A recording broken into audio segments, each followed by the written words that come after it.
오늘 본문은 무리를 걸으신 예수님 이야기입니다. 공관복음서에서는 오늘 본문인 마태복음, 그 다음에 마가복음, 요한복음 이렇게 세 군데 나옵니다.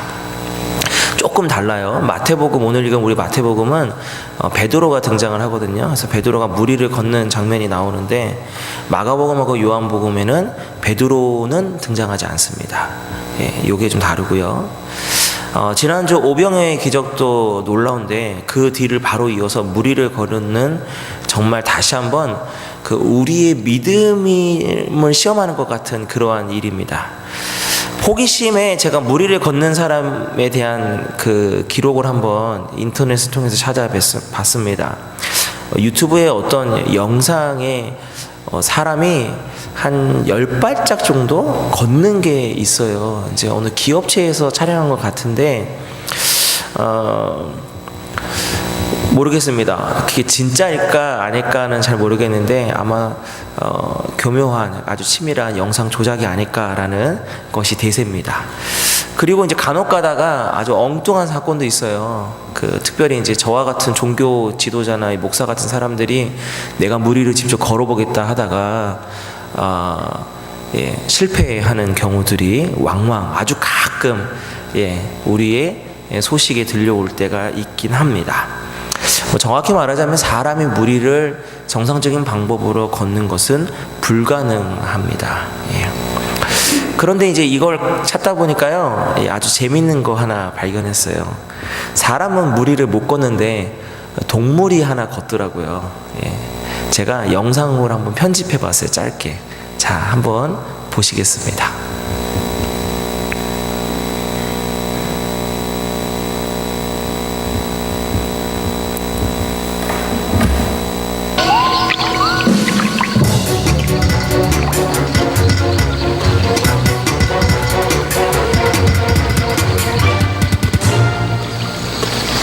The basilisk is called the Jesus Christ lizard because it can walk, well, really run on water.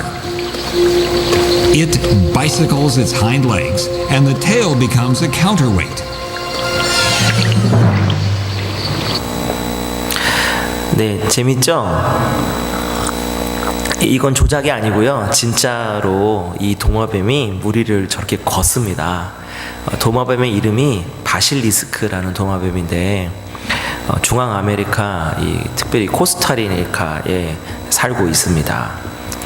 중간에 영어 혹시 음성 들으신 분 혹시 별명 들으셨어요? Jesus Christ. 그러니까 예수 그리스도 도마뱀이에요. 그렇다고 이 도마뱀을 믿으면 절대로 안 됩니다. 자, 별명이 왜 그러냐? 바로 오늘 이 본문에 있는 요거 때문이에요. 무리를 걸으신 예수님 때문에 이 도마뱀이 무리를 걸으니까 별명을 지어줬어요. 예수 그리스도 도마뱀이라는 거예요. 근데 이건 기적이 아닙니다. 이 도마뱀이 무리를 걷는 건 기적이 아니고요. 과학적 설명이 되는데, 물에 빠지지 않고 걷는 비결이 1초, 그러니까 1초요. 1초에 무려 20발을 내딛는답니다. 이게 이제 아주 슬로우 영상으로 지금 보여준 거라서 그렇죠. 우리 눈에는 정상적으로 안 보인다는 뜻이고요.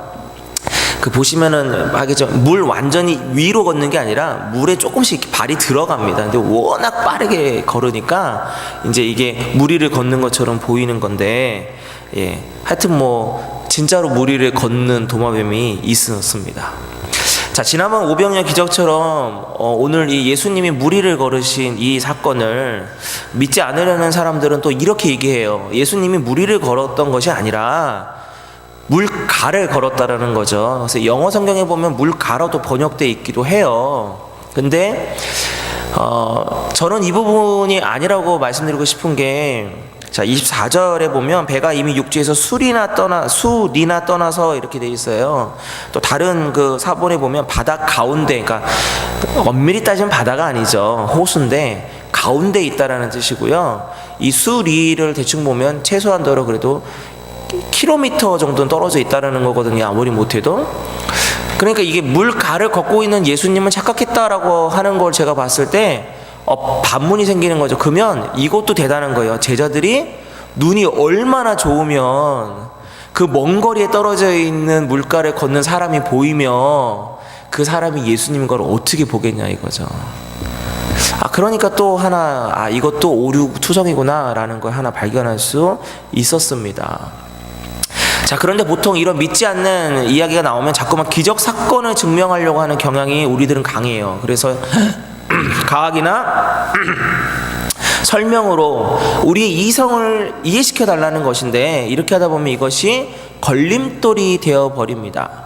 최근 강건우 목사님이 창세기의 발견이라는 강의를 해주시면서 첫째 시간에 이제 이 천지창조 얘기를 하시는데, 이제 이 부분을 이렇게 설명하셨어요. 과학이나 이성으로 설명을 하고 이해가 되는 것에 너무 집중하지 말고 그 사건과 내용을 통해서 하나님이 주시는 뜻, 메시지에 집중해야 된다는 것입니다. 오늘 이 말씀도 그렇습니다. 예수님이 비유를 통해서 주시는 말씀, 또 이런 사건을 통해서 주시는 것들, 바로 하나님 나라, 또 예수님께서 친히 우리에게 알려주시고자 하는 비밀의 메시지들이 있다라는 것이죠. 이게 진짜냐 가짜냐에 초점 맞춰서 오히려 예수님이 우리에게 알려주시고자 하는 엑기스를 놓치는 그러한 오류를 범하지 말라는 것입니다. 다시 한번 지난주에서 말씀드리지만, 예수님은 인간이시면서 하나님의 아들이시기에 불가능한 일이 없습니다. 고작 우리의 머리로 이해가 되는 예수님이라면 어떻게 해야 된다고요? 우리가 신으로 믿고 따를 필요가 없다라는 것이죠. 우리가 예수님을 유일하신 신으로 믿고 따른다고 한다면, 우리의 과학이나 이성이나 머리로 설명할 수 없는 이 모든 부분들을 따져 물으시면서 거기에 초점 맞추지 마시고, 오히려 말씀을 통해 주시는 저와 여러분에게 각각에 주시는 그 메시지에 집중하시는 귀한 시간이 되기를 축원합니다. 자, 고대 유대인들의 이미지 속에 바다는요, 창조주 하나님에 대항하는 카오스와 악의 상징이었다고 합니다. 그래서 욥기와 시편에 보면 하나님은 폭풍우가 몰아치는 거대한 바다에서 괴물 라합을 물리치시고요, 그 다음에 바다의 용인 리워 야단을 멸하는 장면이 성경에 기록되어 있기도 합니다. 바다뿐 아니라 자연 세계를 보면 예측 불가능한 것들이 너무 많은 것 같습니다. 아무리 과학이 발달해서 슈퍼컴퓨터가 날씨를 예측한다고 해도 틀리는 경우가 많습니다. 요즘 토론토 날씨만 봐도 그렇죠. 분명히 올해 이런 날씨를 기상청 전문가도 예상치 못했습니다. 그저 컴퓨터를 이용하고 확률, 그러니까 과거의 날씨의 경향들 확률을 이용해서 예측을 하죠. 그러나 전문가도 틀릴 수밖에 없는 게 날씨입니다. 자연이 그렇고 바다가 그렇듯이 우리 인생도 그렇지 않습니까? 예측 불가능합니다. 언제 우리 인생에 폭풍우가 닥칠지, 언제 우리 인생에 폭우가 쏟아질지, 또 언제 햇볕이 반짝반짝 거리면서 아름답게 비칠지 저와 여러분은 정확하게 알지 못합니다. 그저 당하고 난 다음에 아차 싶은 생각만 들죠. 그리고 당한 그 문제를 최대한 해결해 보려고 애쓸 뿐입니다. 오늘 본문에 나오는 제자들도 마찬가지입니다. 제자들 중엔 태어날 때부터 어부의 아들로 태어나서 어부였던 제자들도 있었고요, 또 똑똑한 제자들도 있었습니다. 오늘 여기 본문에 보니까 반사경이라고 되어 있는데요, 이게 새벽 3시에서 오전 6시 사이랍니다. 오병이어의 사건 이후에 즉시 그곳을 떠났다고 했으니까 그럼 최소한 꽤 긴 시간, 그 늦은 밤에 풍랑 속에서 고전했던 것을 알 수 있습니다. 배에 탔던 제자들이 풍랑 올 것을 예상했을까요? 하필이면 예수님이 없는 그때의 풍랑이 올 거라는 걸 예상했을까요? 아니요, 아무도 예상하지 못했습니다. 그리고 그 풍랑 속에서 아무리 베테랑 어부 출신이라 할지라도 방법이 없었다는 것이죠. 최선은 다했지만 안 됐다라는 것입니다. 여러분, 이 당시에 유대인들의 상황이 마치 이 풍랑이 오는 것을 알지 못했던 제자들, 풍랑이는 이 바다 호수에서 이리저리 좌충우돌하면서 풍랑 속에 두려워 떨고 있었던 이 제자들의 모습과 이 당시에 이 유대인들의 모습이 똑같았습니다. 로마의 압제 속에서 종교적으로, 사회적으로, 삶적으로 혼란스럽고 안타까운 시기입니다. 그러니까 메시아만을 기다립니다. 하루하루 정말 간신히 버텨내며 살아갔던 시대. 카오스 같고 풍랑이 있는 바다 같은 상황 속이 바로 지금 이 성경 본문에 있는 그 시대적 배경입니다. 그런 상황 속에서 어떤 사람들은 하루하루를 살아보겠다고 몸부림치는데 또 어떤 사람들은 그것을 악하게 이용하지 않습니까? 그 당시에 종교 지도자들 부패했고요. 제사장들 마찬가지로 부패했습니다. 모세오경, 모세율법을 달달달달 외우고 머리로 알고 손목에 이마에 붙이고 다닐 줄은 모르겠지만 깨닫지 못하고요. 행동으로는 더더욱 행하지 않았던 시기가 바로 이 시기입니다. 풍랑 속에서 풍랑이 있음에도 불구하고 어디로 갈지도 모르는 그 상황 속에서 그렇게 우왕좌왕하고 방황했던 시기입니다. 저도 우리들의 인생도 마찬가지라고 생각합니다. 그런데 또 하나 우리들의 시대도 마찬가지라고 생각합니다. 아니 더 정확하게 말하면 인간의 사회 속에서 풍랑 없던 시대가 있었을까라는 생각을 해보게 됩니다. 지금 우리들의 시대는 어떻습니까, 여러분? 어떤 분은 지금 풍랑 이제 좀 벗어나서 잔잔한 바다 물결 속에 계시는 분도 있을 것 같고요. 어떤 분들은 잔잔했던 거 잠깐 지나갔다가 다시 폭우 쏟아지고 풍랑 속에 있는 분이 계실지도 모르겠습니다. 우리 시온성교회도 마찬가지 아닙니까? 역사를 들어보고 또 교회 연역을 보니까 좋았던 시대가 있는 반면에 혼란스러웠던 부분들도 있었고 잔잔했던 시대가 있는 반면에 또 출렁댔던 시절도 있었습니다. 여러분 개인적인 삶도 마찬가지 아닙니까?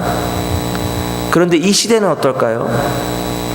그 당시 종교 지도자들의 부패, 제가 볼 때 지금 교회의 부패의 모습과 별반 달라 보이지 않습니다. 로마의 압제 속에 있는 유대인들의 모습이나 지금 시대의 부정부패, 또 전쟁 위험, 테러 같은 곳에서 또 특별히 이 빈부격차 속에서 고통당하고 있는 사람들의 모습이나 이때 당시의 그 유대인들의 모습이나 그 시대적 배경이나 별반 달라 보이지 않습니다. 그래서 우리에게 필요한 것은 바로 예수 그리스도의 십자가 보혈과 은혜와 그 역사가 계속 필요한 것입니다.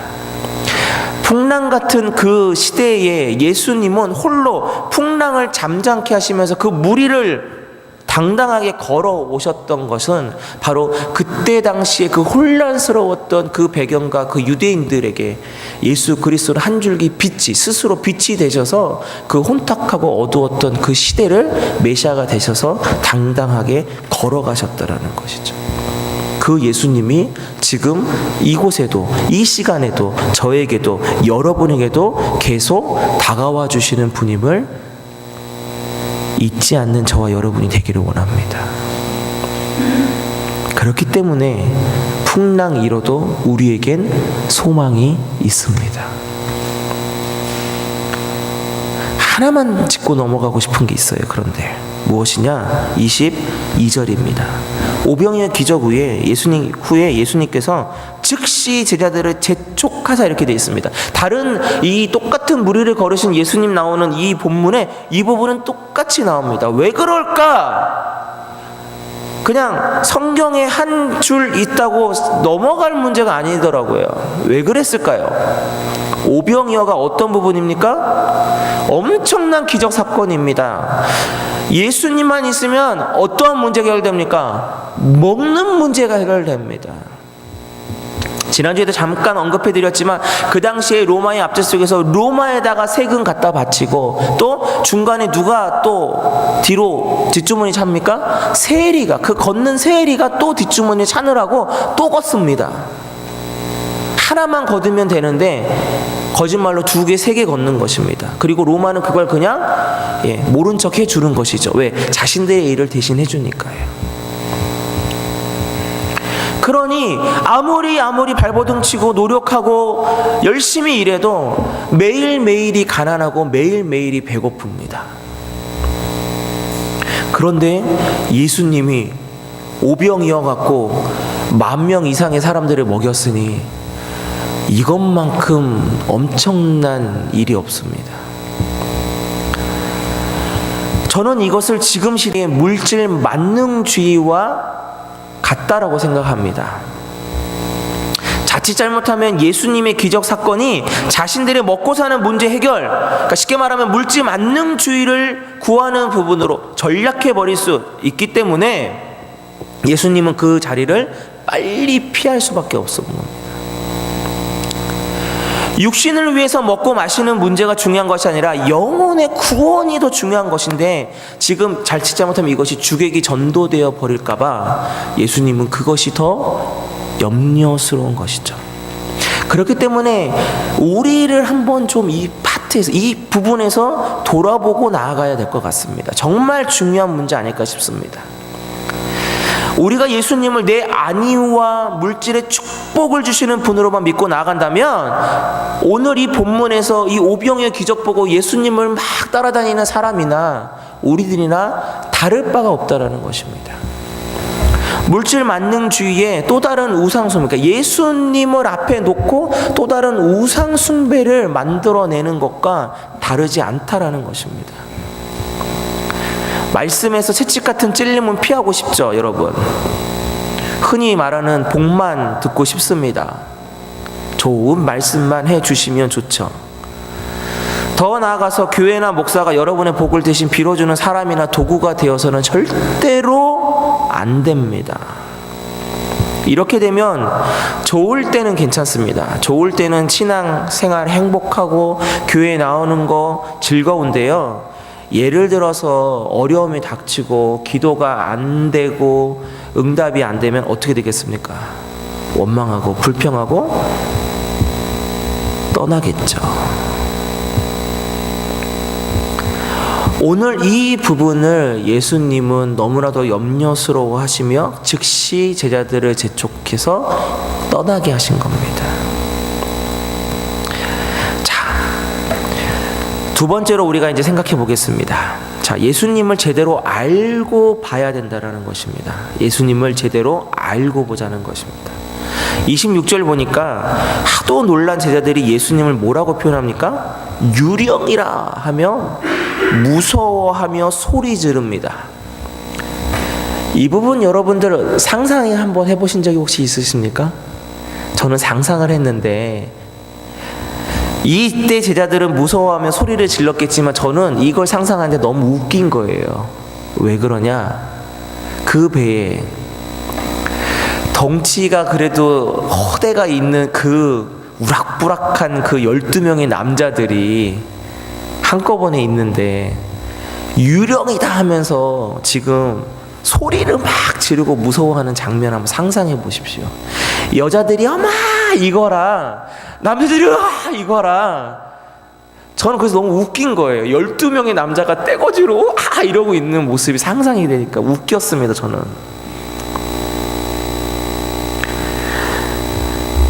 그런데 웃기는 장면 속에서 하나님은 저에게 이거를 말씀하세요. 정작 우리가 풍랑 읽고 어려울 때 하나님을 찾지 않느냐는 것이에요. 그러시죠, 여러분? 신앙인이라면, 그리스도인이라면 어려울 때 누구 찾아야 됩니까? 하나님 찾아야죠. 근데 오늘 이 본문에서 제자들이 예수님을 안 찾았을까요? 제가 봤을 때 찾았을 거란 말입니다. 아무리 애쓰고 안 돼도 결국은 왜 하필 이럴 때 예수님이 없는 거야.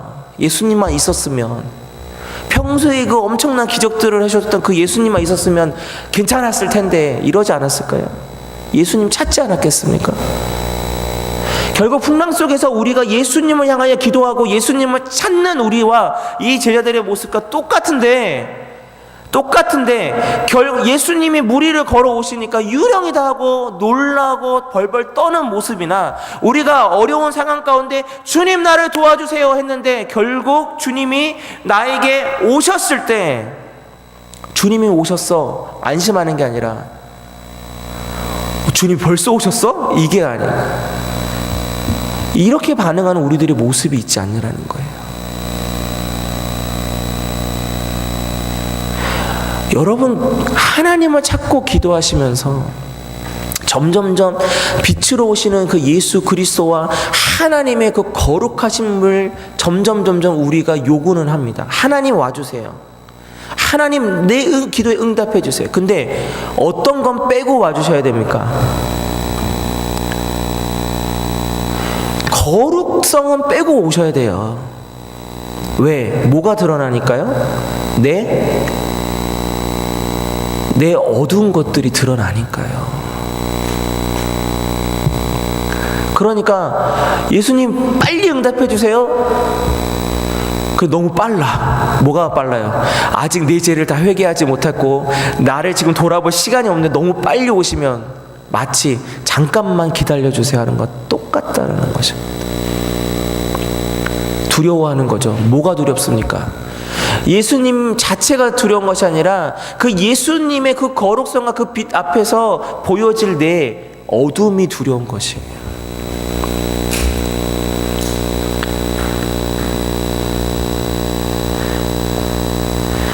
27절 말씀 보시겠습니다. 예수께서 즉시 이르시되 안심하라 나니 두려워하지 말라 이렇게 얘기하십니다. 안심하라 두려워하지 말라. 어디서 많이 듣던 표현 아닙니까? 근데 중간에 나니라는 게 있습니다. 근데 저는 이 나니를 좀 주목해 보고 싶은 거예요. 참 재밌어요. 이게 교회력, 설교력에 따라서 제가 그냥 임의로 뽑은 게 아니라 뽑은 순서대로 가는 본문인데, 요즘 이 강건우 목사님 때문에 제가 설교의 소스 하나를 또 찾았어요. 창세기 강의하시면서 하나님, 모세에게 나타나신 하나님이 이름이 뭐냐, 어떻게 되십니까 물어볼 때 나는 스스로 있는 자다 이렇게 얘기하시거든요. 근데 강건우 목사님이 정말 아주 귀한 소스를 제공해 주셨어요. 자, 이름은 누가 누구에게 주는 겁니까? 우리 같이 배우신 분들은 아실 거예요. 먼저 된 사람이 나중에게 줍니까? 나중 된 사람이 먼저에게 줍니까? 답을 해보세요. 먼저 된 사람이 나중 사람에게 주는 거예요? 나중 된 사람이 먼저. 자, 그럼 이렇게 얘기해서 부모가 자녀에게 이름을 줍니까? 자녀가 부모님 이름을 지어줍니까? 넘이 지어줘요? 넘이? 아니죠. 부모가 자녀 이름 지어주지 자녀가 부모 이름 지어주지 않습니다. 그러니까 먼저 있는 사람이 나중 사람에게 주는 게 이름이죠. 뒤에 있는 사람이 앞 세대에 있는 사람에게 주는 게 이름이 아닙니다. 그죠? 그래서 강 목사님이 뭐라 그랬냐면 스스로 있는 자다라는 건 창조 전부터 스스로 있는 분이니까 그 앞에 계신 분이 없잖아요. 더. 그러니까 이름 자체를 필요가 없다는 거죠. 지어줄 수도 없고. 자, 왜 이 소스가 오늘 여기에 왜 접목이 되냐면 이렇습니다. 이 나니라는 게 헬라어로 에고에임이라는 거예요. 이게 아니라 에고에임이라는 헬라어인데, 이게 히브리어로 바꾸면 여러분 잘 아시는 게 나와. 여호와 야훼라는 뜻이 돼요. 하나님이라는 뜻이 된단 말입니다. 모세에게 나는 스스로 있는 자다라고 했던 이 스스로 있는 자와 그럼 같다라는 뜻이에요.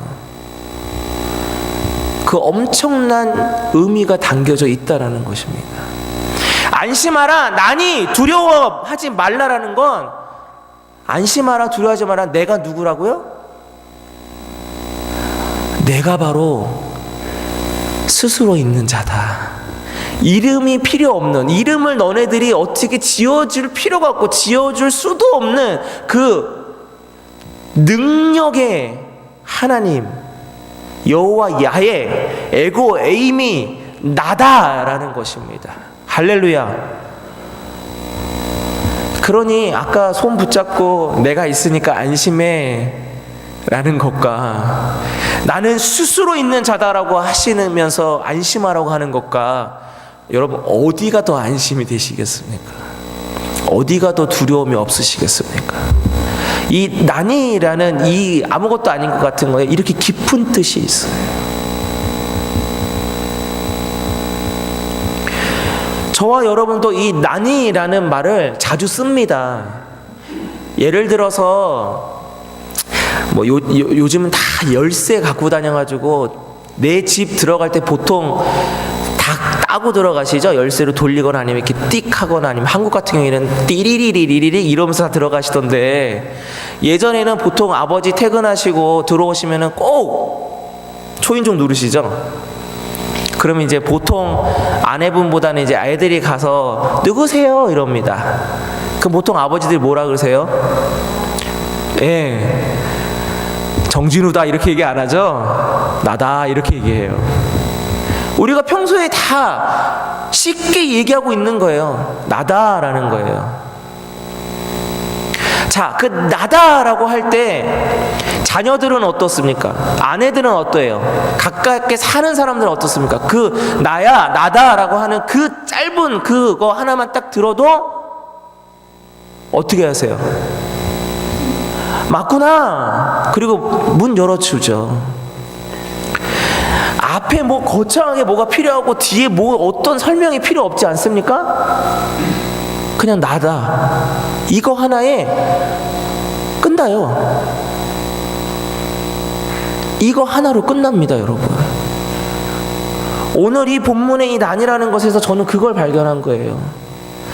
우리가 예수 그리스도 한 분이면 끝나야 된다라는 것입니다, 여러분. 하나님 한 분 믿겠다고 한다면 아무리 풍랑 일고 아무리 폭우 쏟아지고 아무리 카오스 같은 그러한 예측 불가능한 우리의 삶과 우리의 사회와 우리의 신앙이라 할지라도 끝내야 된다라는 것이에요. 자, 그런데 저는 베드로가 또 은혜가 됩니다, 여러분. 베드로가 우리가 여기서 딱 끝나면 절망하죠. 나는 그렇게 못 사는데 목사님은 그렇게 사시나 봐요. 아니요, 저도 그렇게 못 살아요. 그래서 베드로 보고 은혜를 받아요. 왜 그렇습니까? 베드로가 뭐라고 합니까? 주님이 명하시면 무리를 걸을 수, 나도 걷고 싶다 그래요. 나 같으면 이렇게 안 합니다. 물이 무서워요, 솔직히. 근데 베드로는 걷습니다. 예수님 때문에 걸어요. 예수님이 걸어라, 내려와, 걸을 수 있어 하니까 걷습니다. 근데 30절 말씀 보니까 바람을 보고 무서워 빠져가는지라 소리질러 이르되 주여 나를 구원하소서 하니, 이렇게 되어 있습니다. 여러분 조금 이상한 거 느껴지지 않으세요? 뭘 보고 무서워합니까? 여러분 뭘 보고 무서워한다고요? 바람 보이세요? 바람 보이세요, 여러분? 뭘 보고 무서워했을까요? 정확히 말하면 파도 보고 무서워했겠죠. 출렁이는 것 보고 무서워했겠죠. 예. 근데 표현은 바람을 보고 무서워한다고 되어 있어요.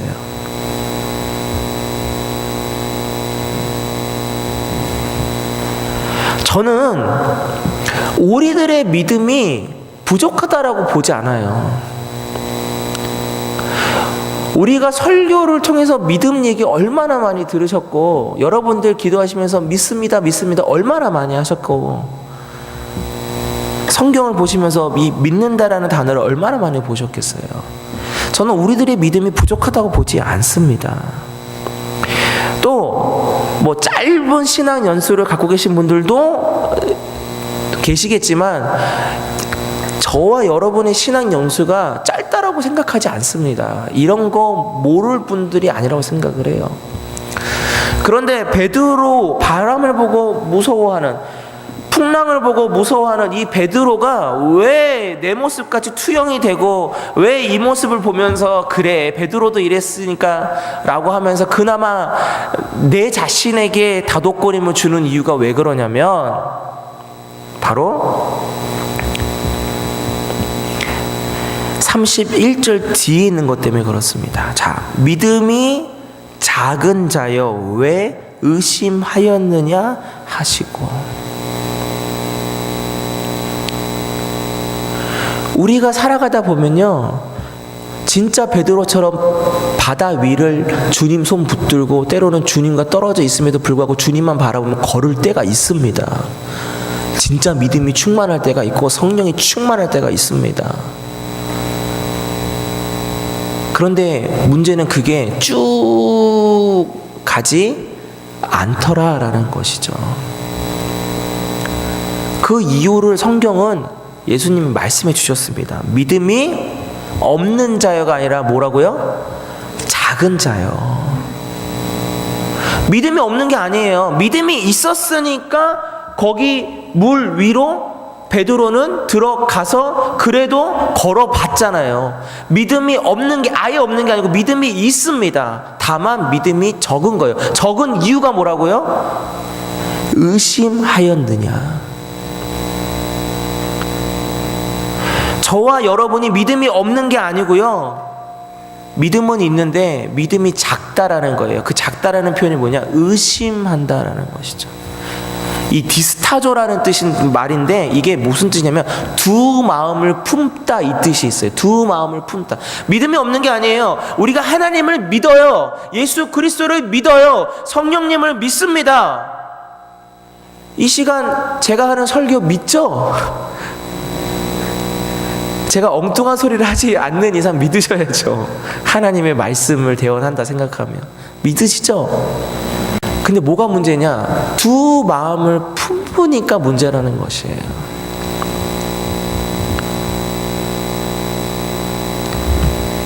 두 마음을 품는 게 얼마나 위험하고 얼마나 무서운지 알려드릴까요? 예를 들어서 내 배우자가 있는데 다른 사람을 사랑해요. 말이 안 돼요. 두 마음을 품어요. 두 사랑을 가져요. 그러면 그 마음은, 그 사랑은 어떻게 될까요? 곱해지기 더해집니까? 더 뜨거워집니까? 나눠지죠. 나눠집니다. 근데 우리들의 신앙과 우리들의 삶의 모습이 어떻습니까, 여러분? 하나님을 모르는 게 아니에요. 안 믿는 게 아니란 말입니다. 믿습니다. 근데 뭣도 같이 믿고 싶은 겁니까? 세상도 같이 믿고 싶은 거예요. 예수 그리스도의 십자가를 따라야 돼요. 근데 세상의 즐거움도 같이 갖고 가고 싶어요.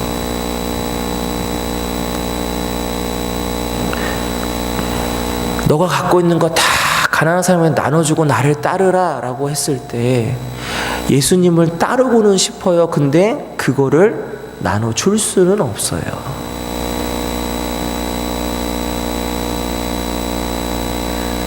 저와 여러분의 신앙의 문제는 다른 데서 오는 게 아닙니다. 저도 마찬가지고요. 믿긴 믿고 알긴 아는데 나니라는 예수님의 그게 뭔지 알겠는데 듣기만 해도 예수님 하고 알겠는데 근데 때때로 이것도 같이 갖고 싶은 이 두 마음이 문제라는 것이에요. 하나님의 것과 세상 것을 같이 갖고 갈 수는 없습니다. 정작 지금 이 시간 여러분들 예배의 자리에 나와 계시고 예배를 드리시고 계시는데 여러분이 예수 그리스도께 집중하지 않고 있다면 그게 바로 오늘 여기서 말하는 의심이에요. 두 마음을 품고 있는 거란 말입니다.